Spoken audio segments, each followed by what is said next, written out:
Captain Ford was tired, hungry, and badly in need of a shave. Having spent 11 months at sea, he was glad to finally be home, away from the close company of his crew and the rolling deck of his ship. After bouncing along a rough road for a few hours, the captain caught sight of his stone house in the New Hampshire countryside. He was overwhelmed. The house was one of the newest buildings in the region. Ford had commissioned it to be built about a year before, just after he married Elizabeth, the pride of Dunstable. Captain Ford's wife was a stunning young woman. She stood tall with long, dark hair that fell to her waist, and a delicate face that cast a gentle light all about her.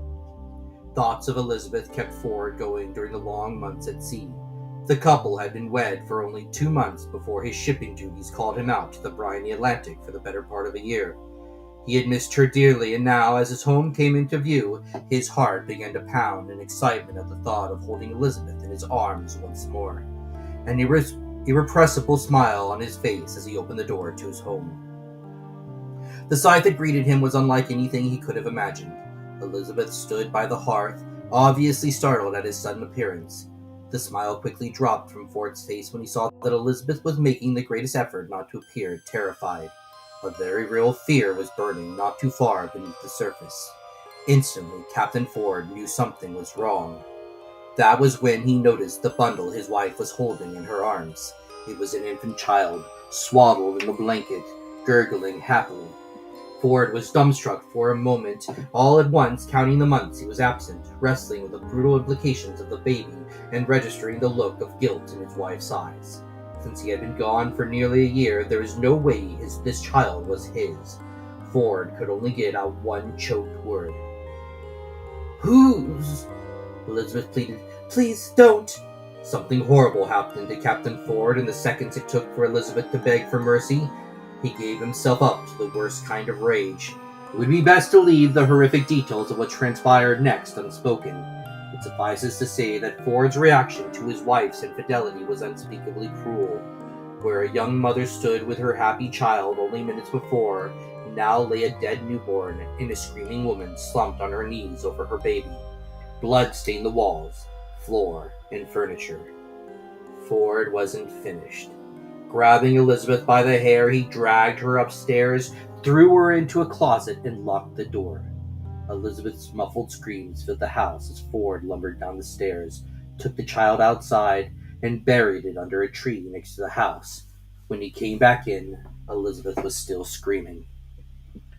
Ford interrogated her relentlessly for the next 3 days, sitting on the floor against the closet door, demanding to know the identity of the father.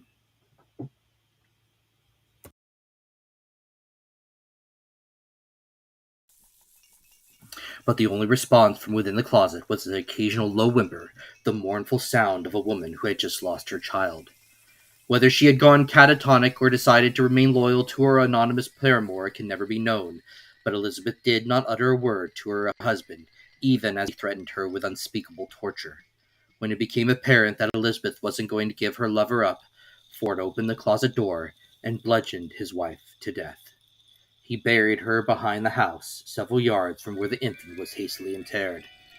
Although this calamitous sequence of events transpired hundreds of years ago, in 1741, the tragedy seems to have left a supernatural imprint in what is now called the Country Tavern in the southern New Hampshire town of Nassau. The captain disappeared after the murders, and the Ford home went up for sale. Stories of strange going-ons in the building began circulating shortly after the next owners moved in. It was said that Elizabeth Ford was often seen at the window in the back of the house, staring blankly at the same tree her child was buried under. She appeared as beautiful as she was in life, tall with striking features and regal bearing. The only difference was that her dark hair had become as white as snow. She would stand there for a few seconds, occasionally lingering for a little longer, before vanishing into thin air. Children seemed to have the best rapport with the wayward spirit. Over the years, many young residents of the house told their parents of a nice lady who played ball with them.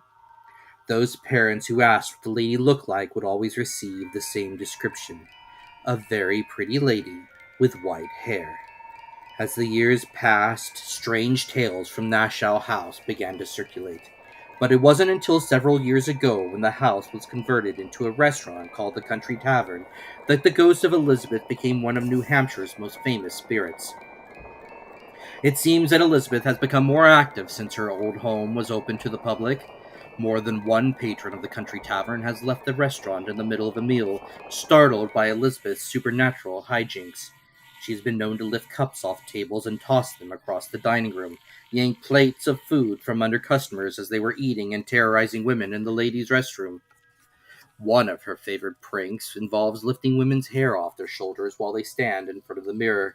She has also been known to take a patron's personal possessions. Without fail, however, she returns them later to the bathroom counter.